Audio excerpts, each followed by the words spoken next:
love these teaching moments that we find in the gospel. So Jesus is walking along and they're like, "Teacher, why did he get born blind? Was it because of his sin or his parents?"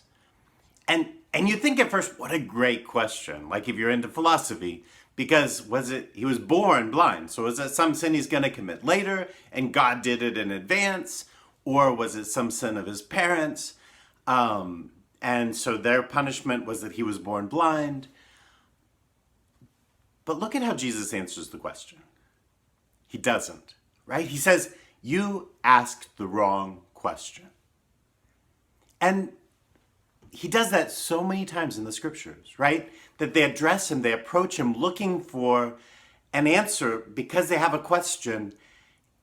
And Jesus, instead of answering that question, offers them a new question, a new way of thinking about the concern that they have.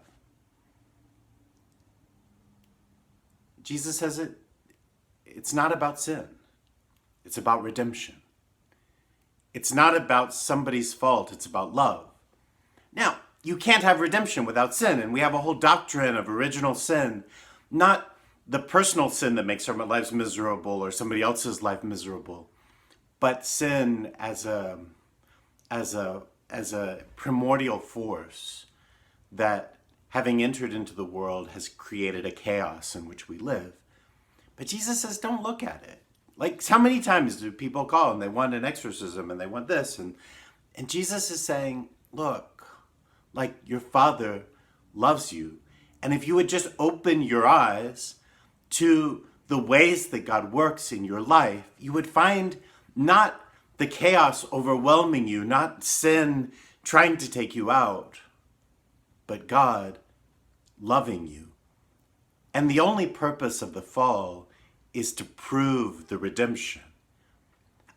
In a few weeks, we'll sing at the Easter Vigil, the Easter Proclamation, and in it steal from St. Augustine his line, "O happy fall to necessary sin of Adam, that won for us so great a Redeemer."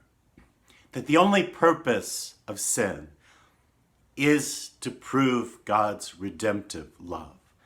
And the more sin that we have to acknowledge, the more powerful is the redemption, more powerful the love that God offers us. And so you have this whole intricate story of a man who very much wanted to be able to see like everybody else and wanted to be able to live his life and wanted to be able to make his way through life, being able to see with his eyes. Jesus offered him so much more. Even in that healing, Jesus changes the question from one of physical healing to one of faith. And he's always inviting us into these teaching moments where we can learn to ask the right question. Right? Ultimately, the man who had been born blind found the answer to the right question, and he entered into a relationship of faith and worshiped Jesus. The disciples, looking for the wrong answer, struggled to even understand what Jesus was doing. And those who watched, the Pharisees and those standing around, their questions are the problem, not the answers. And they won't ask the questions that would lead them into a relationship with faith because they're so busy asking these small, narrow questions that occupy their minds. And Jesus is offering them love and the question that would help them find that love. I don't know if you remember before Google was a thing, but there was already this internet, this swirl of information. But it was hard to get that information off. And one of the early search engines, Alta Vista, which I don't believe works anymore, it wasn't as refined, shall we say, and I don't know, that's a whole nother question that we're not going to get into here. We'll just pretend Google turns back great answers every time. Alta Vista didn't, right? It turned back thousands and thousands of answers, but most of them had nothing to do with what you really wanted to know. And so I got really good at asking questions because I had to ask Alta Vista a precise enough question to get a response that answered what I really needed to know. most of the answers were accurate. They just weren't true because they didn't respond to what I needed.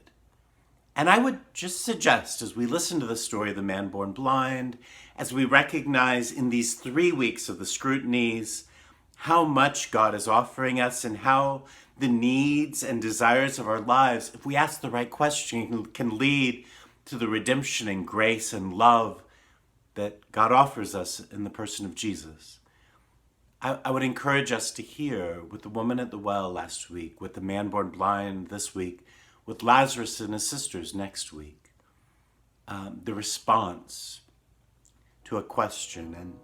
And the beauty is that Jesus will help us not only with the answer, but if we let him, he'll help us also with the question.